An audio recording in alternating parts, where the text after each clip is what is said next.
How is it going, everybody? You're watching The About Zach, and today I'm going to show you the best camera settings for photo and video on the iPhone. With these settings, I guarantee you'll get the best, the highest photo and video quality on your iPhone model. And stick to the end of the video because I'm going to show you a before and after that'll just blow your mind. So let's get started, and it's super easy because all you have to do is tap on your settings, and then we're going to scroll down quite a bit actually until we see camera. So all we have to do is actually play and tweak a few things here on the camera section. So let's start with formats, and we have right there at the top two options: high efficiency and most compatible.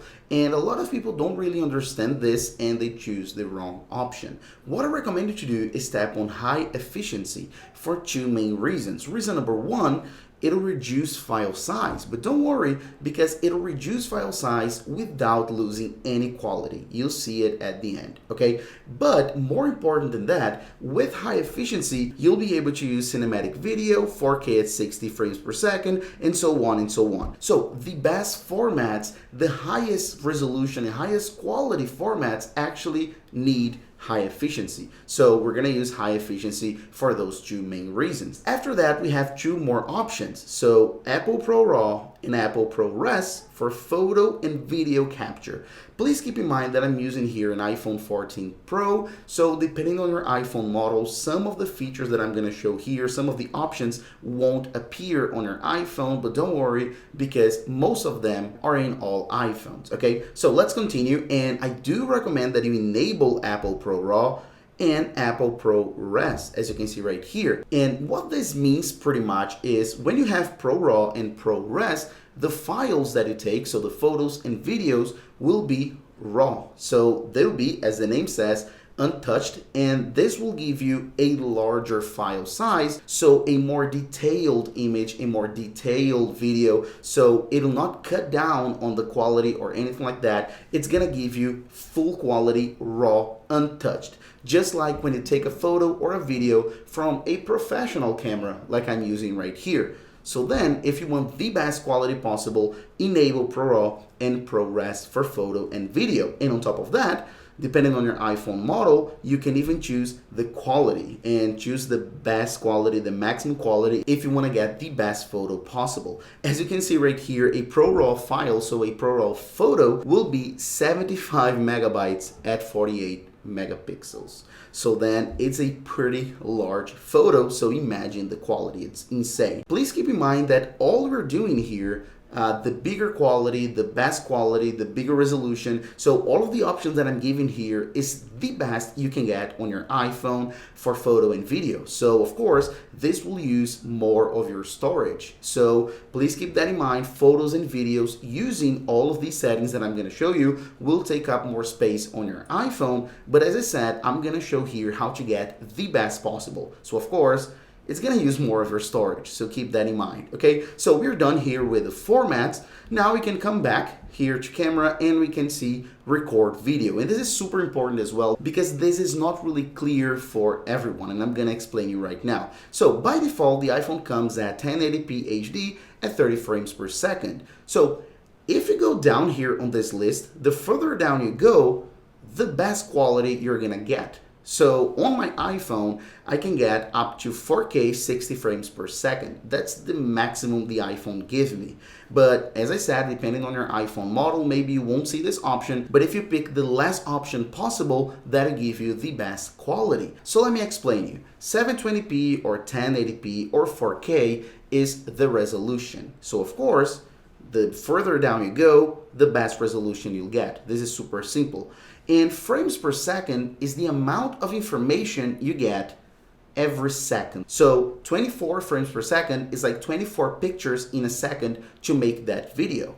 30 is 30 and 60 is 60. So the more frames you have each second, the more information you'll get, therefore the smoother the video will be. So as you can see right here on this example, so a minute of video in those formats correspond to, and I'm going to show you. So 720p, 30 frames per second, 45 megabytes of your storage.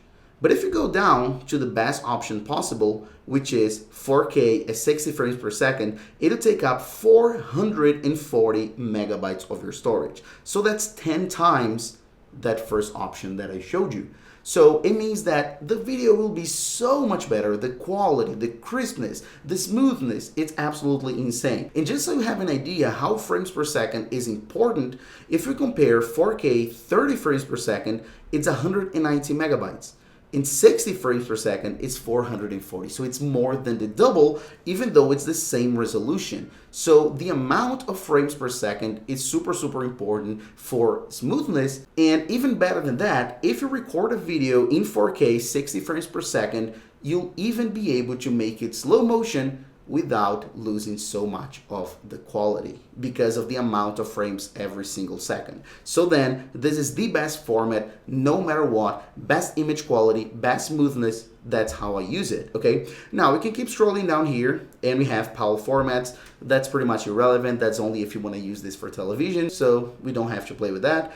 Enhanced stabilization, of course, leave it on. Action mode, lower light, super important as well. When you are in action mode and you have low light scenarios, it'll decrease stabilization just to make the shot look more natural, so important to leave it on. HDR video, super important. If your iPhone has this feature, enable HDR video. It's incredible how colors, how blacks and whites look when you have HDR, so do leave it on. It makes a huge difference. We have here auto FPS as well, which is also very important if you're using 60 frames per second. So as you tap here, you have the option to choose auto 30 and 60 frames per second. What this means is when you are in a low light scenario and your iPhone detects that the video is not really good in 60 frames per second because it has so low light, it's gonna go back, it's gonna tune down to 30 frames per second. This is done automatic, and I do recommend that leave it on so it automatically switch between 30 and 60 when it's relevant because of low light scenarios, okay? Now, this is the record video option. Let's come back here. Now we have record slow motion and record cinematic. And I do recommend that you leave it as it is, as the standard setting. So record slow motion 1080p at 240 frames per second and cinematic at 1080p 30 frames per second.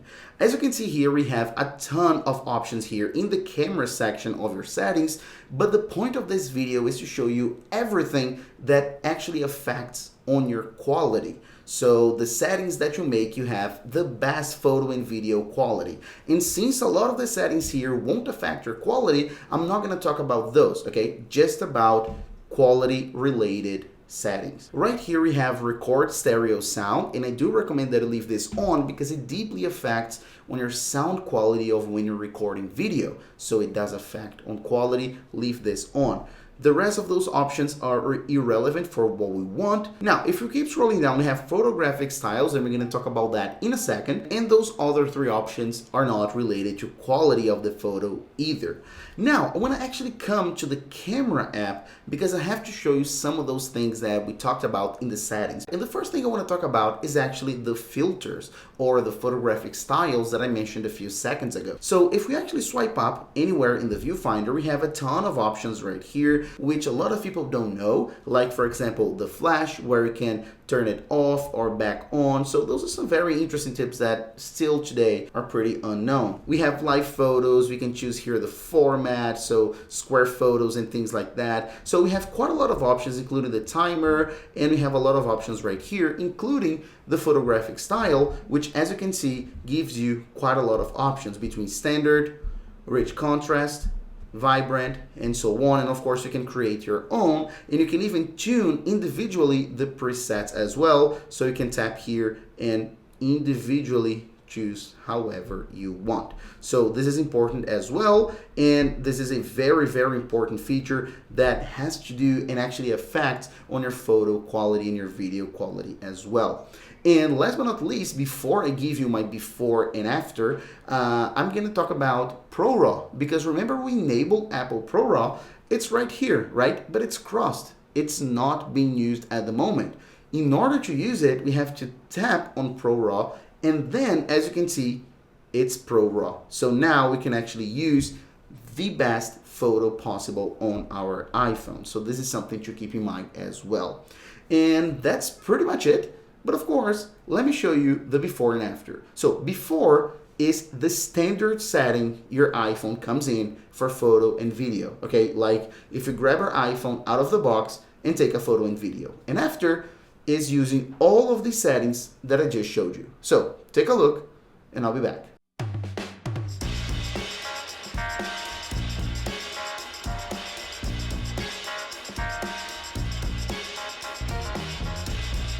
And so, as you can see, it's definitely noticeable. Of course, the iPhone camera is already so good that even in the standard setting, the photo and video quality is great. But of course, if you go ahead and tweak and use the maximum capacity our iPhone has, it'll be even better, and the difference is definitely noticeable, especially if you use those photos and videos in ProRAW and ProRes to edit. It's absolutely amazing how you can edit those photos and videos in ProRAW and ProRes. Okay, so that's it. That's literally it. Hope you enjoyed the video, and I'll be back on the next video of About Tech. See you later, guys.